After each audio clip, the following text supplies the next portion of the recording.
20. Louvado seja Deus. Nós adoramos ao Senhor, bendizemos a Ele, porque Ele é bom e a sua misericórdia dura para sempre. Aleluia. Apocalipse 3, eu vou ler apenas o versículo 20. Amém? Podemos ler? Eis que estou à porta e bato. Se alguém ouvir a minha voz e abrir a porta, entrarei em sua casa e cearei com ele, e ele comigo. Eis que estou à porta e bato. Se alguém ouvir a minha voz e abrir a porta, entrarei em sua casa e cearei com ele, e ele comigo.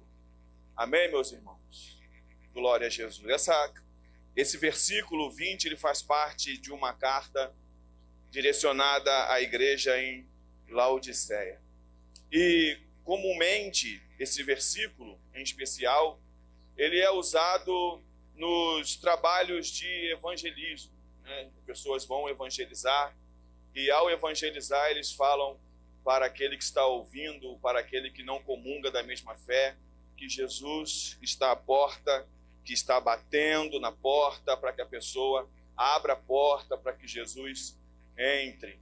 E pela misericórdia do Senhor, pela misericórdia de Deus, muitas pessoas são alcançadas com essa mensagem. Muitas pessoas ouvem isso e ouvem a palavra e se direcionam a uma igreja, se direcionam a um lugar em que a palavra de Deus seja pregada. Mas é obrigação dos servos de Deus dar a interpretação correta dos textos à igreja. E esse versículo, ele fala sobre uma chamada que Deus faz ao arrependimento à igreja em Laodiceia. Eu não quero aqui, o pastor tem falado às terças-feiras sobre o livro de Apocalipse, e eu não quero aqui eu acho que não precisa nesse momento falar sobre a geografia do lugar, sobre os eventos que aconteceram em Laodiceia, por exemplo, o terremoto no ano 60 depois de Cristo, entre outras coisas, a sua riqueza, entre outras coisas. Eu não quero entrar nesses pormenores, mas meditando nesse texto, Deus me fez adquirir aqui certas lições básicas para nós. Lembrando, Jesus está falando com uma igreja, e assim como ele falou com a igreja em Laodiceia, ele vai falar com a igreja em Inoã também. E eu creio nisso em nome de Jesus. Cristo aqui em Laodiceia, ele estava chamando os membros de uma igreja que tinha uma vida em Laodiceia, uma vida displicente quanto à sua vida espiritual. Eles tinham uma vida espiritual completamente displicente. Esses cristãos, eles pensavam que estavam vestidos do seu esplendor. Depois você pode ler a partir do versículo 14. Eles pensavam, por causa da sua condição monetária, sua condição financeira, que eles estavam vestidos de esplendor, que as outras cidades olhavam para eles com esplendor. Mas a palavra de Deus para essa igreja é que ela estava nua, que ela estava exposta. E a nudez geralmente é apresentada, quando não se tratando de ato profético, como foi o caso de Isaías, mas é uma questão apresentada como derrota e humilhação. O livro de 2 Samuel, capítulo 10, do versículo 1 ao versículo 4, ele vai tratar sobre a nudez do filho de Amon. Ele vai tratar como humilhação. Também no livro de Isaías, capítulo 20, a partir do versículo 1, do versículo 1 até o versículo 4, ele também trata a nudez como uma humilhação aos egípcios. Essa igreja, a igreja em Laodiceia, ela não vai receber nenhum elogio do Senhor, porque fica claro na própria carta deixada à igreja que ela já se elogiava a si mesma. Ela já dizia, rico sou, ela já dizia, não preciso de nada, ela já dizia que estava bem abastecida, já estava bem resolvida. Então você percebe nessa carta que eles não recebem nenhum tipo de elogio dado por Deus. eles acreditavam estar glorificando a Deus, quando na verdade eles estavam envergonhando o nome do Senhor, como se estivessem andando nus pela rua. Era assim que estava a igreja em Laodiceia. E o Senhor, a partir do versículo 19, ele vai encerrar essa carta dando pelo menos 3 palavras específicas à igreja em Laodiceia. A primeira declaração que Jesus faz à igreja é uma explicação. Jesus vai dizer à igreja: eu repreendo e eu disciplino a todos quanto eu amo. Ontem, quem estava aqui ouviu o pastor ler Hebreus capítulo 12, em especial o versículo 4, 5 e 6, ele fala diretamente sobre o amor que Deus tem ao disciplinar os teus servos. No livro de Provérbios capítulo 3, versículo 11, o escritor ao provérbio vai dizer que nós não devemos ficar negligentes à repreensão do Senhor, que nós devemos, ao ouvir a repreensão como filho, ter isso em boa estima, porque a repreensão é o papel mais íntimo do amor. Quando você não ama, você não chama atenção. Quando você não ama, você não disciplina. Embora os crentes aqui em Laodiceia estivessem mornos, estivessem indecisos, estivessem de maneira que eles não tinham a decisão completa pelo Senhor, o Senhor demonstra o seu completo amor por eles, dizendo: eu amo a quem eu disciplino. É por isso que eu disciplino você, Laodiceia. É porque eu amo você. Olhe para a vida de Esaú na Bíblia Sagrada, como exemplificando. Esaú era uma pessoa que andava completamente à sua própria maneira. A Bíblia não mostra Deus exortando a Esaú. A Bíblia não mostra Deus chamando a atenção de Esaú. E eu lhe pergunto, as ações de Esaú, a maneira como Esaú viveu, foi completamente diferente da maneira como Jacó viveu. Porque Deus exortava, chamava a atenção de Jacó. Então, uma das provas do amor de Deus por essa igreja era a disciplina. Ainda que eles estivessem mornos, ainda que eles não estivessem amando a Deus como deveria, Deus demonstrava o seu completo amor por eles, dizendo: conserta-te, volta, retorna, anda do jeito que eu quero e não do jeito que você quer andar.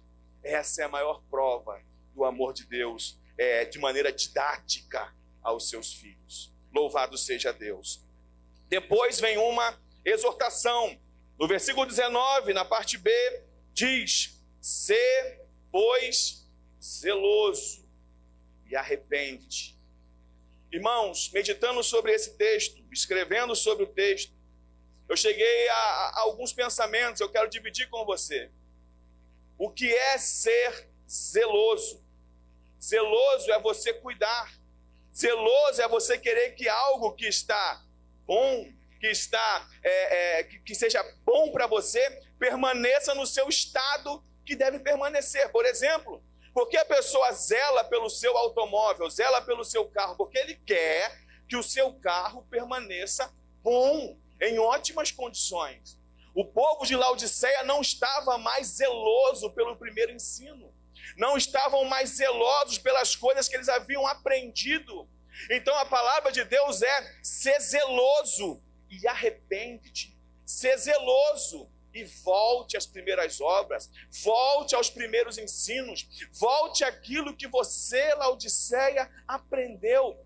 Volta lá, ser zeloso e arrepende-te. Então essa é essa é a exortação do Senhor. Eles deveriam se arrepender do seu orgulho, eles deveriam se humilhar perante o Senhor, eles deveriam reconhecer: Senhor, nós não estamos andando da maneira que Tu queres, mas estamos andando a nossa própria maneira.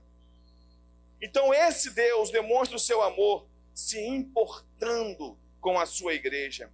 Cristo, aqui no texto que nós lemos no versículo 20, ele não está impaciente, batendo na porta impaciente, mas ele está ali, pronto para aquele que se arrepende. Deus está sempre pronto para aquele que se arrepende. Ele bate a porta. E como é que ele bate a porta? Ele bate a porta usando as circunstâncias. Ele bate a porta da sua igreja, dos seus filhos, usando a pregação do evangelho. Ele está à porta batendo. A igreja em Laodiceia era independente, acreditava não carecer de coisa alguma, mas eles não estavam em Cristo. Eles não tinham como ter nada, porque tudo que eles precisavam estava em Cristo e em mais nada. Nós olhamos para o mundo, é aquela situação de Asaf em Salmo 73. Eu olho a riqueza dos ímpios, eu olho os ímpios prosperando. Os ímpios têm riqueza, os ímpios têm dinheiro, mas eles não têm a Cristo, a maior de todas as riquezas. Mesmo estando em uma igreja em um estado triste e deplorável, Cristo ainda estava à porta do coração de cada indivíduo daquela igreja, procurando uma entrada. Que aquele indivíduo abrisse a porta do seu coração, abrisse as portas e dissesse: Senhor, faça morada em nosso meio. Habite entre nós. A casa é sua, pode entrar. O arrependimento do versículo 19, ele é completado por deixar Cristo entrar na vida. Mesmo se chamando de cristãos e constituindo formalmente uma congregação cristã, os laodicenses eram espiritualmente nus, pobres, miseráveis e cegos. Como qualquer outra pessoa, eles precisavam responder ao chamado de Cristo e abrir a sua vida para que ele pudesse entrar. E o que ele queria fazer ao entrar? A Bíblia diz: se você abrir a porta, eu entrarei, cearei com você, e você ceará comigo. Na nossa cultura, o se alimentar é uma coisa, X. Na cultura dos judeus, em sua época, o alimentar-se tinha um outro significado. Significava intimidade, significava afeição, significava comungar das mesmas ideias.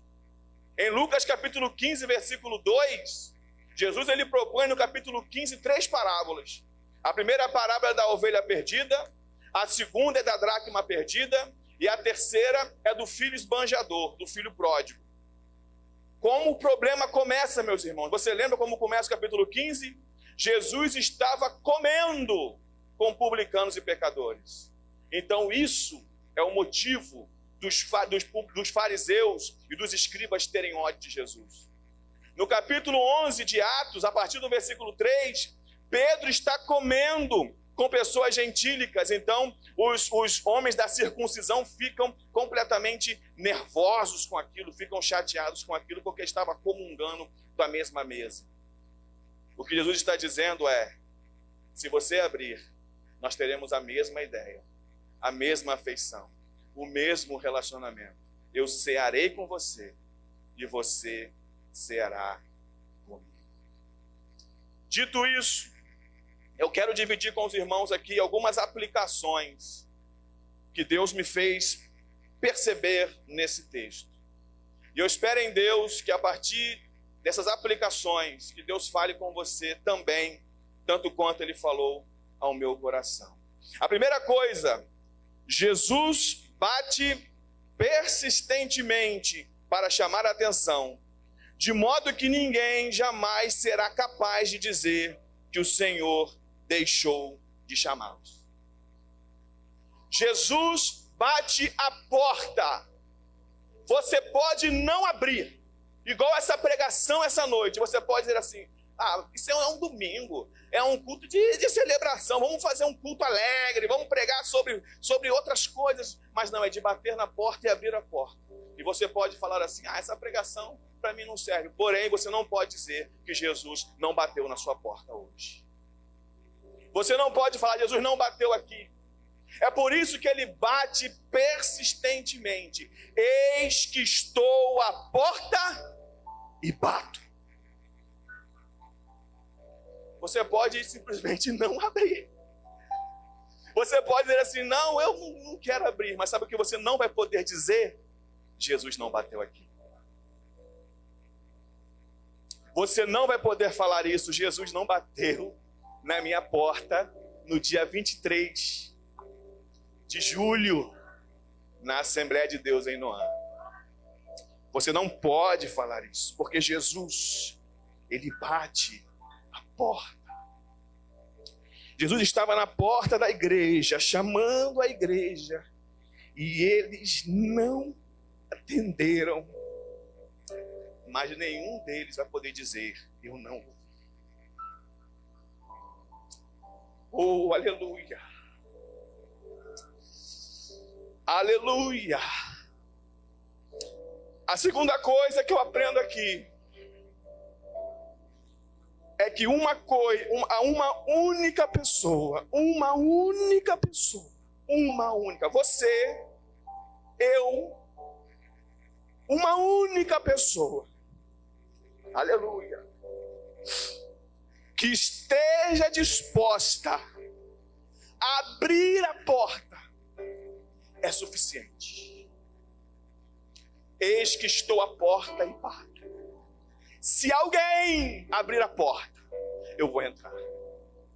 Se alguém estiver disposto a botar a mão na maçaneta, a ter o trabalho de entender a condição e abrir a porta, ele entra.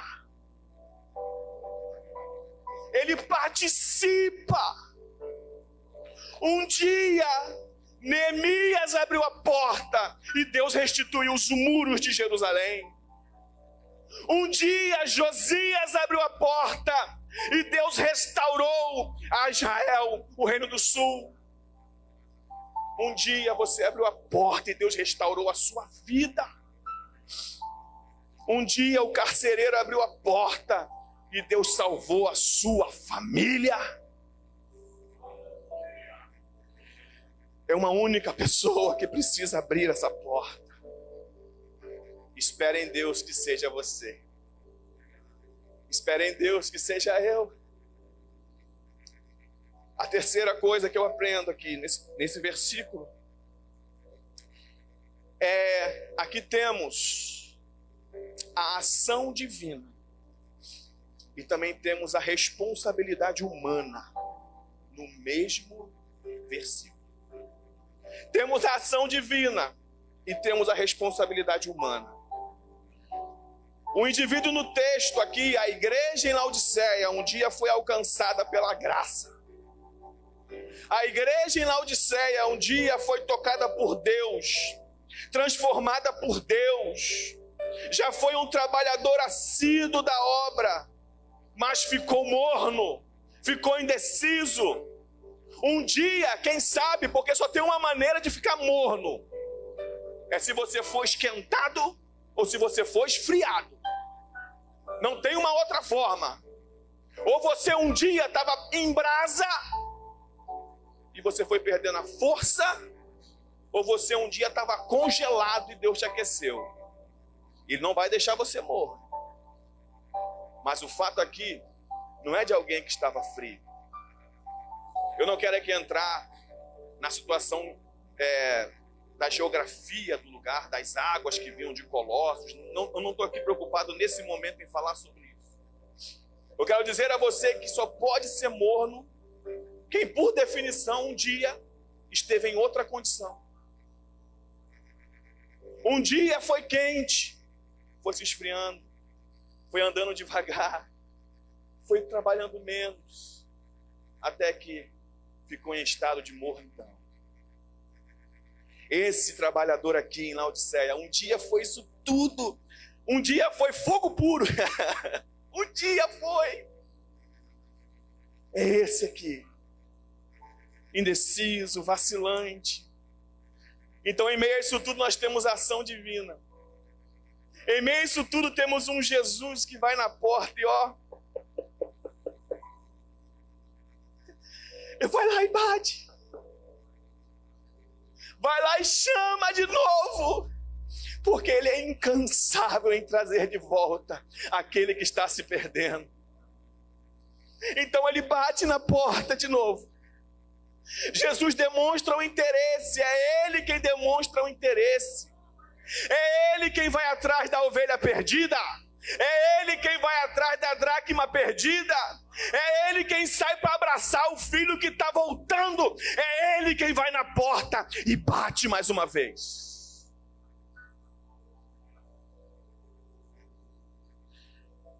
A ação divina é tomada. Ele chama ao sonolento morador que está ali confortável na sua mornidão. Ah, é domingo, eu vou para a igreja. Ah, eu vou participar das reuniões. Ele chama você, sonolento. E agora tem a responsabilidade humana. É de ter o trabalho de levantar, de se colocar em pé, levantar e andar, porque é aqui o seu descanso. Como Miqueias 2:10 diz, ir até a porta. Senhor, entra. Pode cear comigo, Senhor. Pode cear comigo, Senhor. Pode fazer parte de tudo, pode tomar conta do ambiente, pode tomar conta da casa. A casa é tua, Senhor. O Senhor pode fazer tudo aqui. Eu quero ter intimidade com o Senhor. Eu quero ter intimidade contigo. Eu preciso ter intimidade contigo. Não deixe de assumir a sua responsabilidade diante da ação de Deus em seu respeito, diante da ação de Deus na sua vida, porque a ação divina já foi tomada. Ele já carregou a cruz, Ele já bateu a porta, Ele já fez a parte dele. Agora você tem que fazer a sua. O Senhor está em pé junto à porta do seu coração, igreja. Ele bate e Ele espera essa noite uma resposta sua. A quarta coisa que eu aprendo, e aqui eu confesso que Deus falou muito ao meu coração.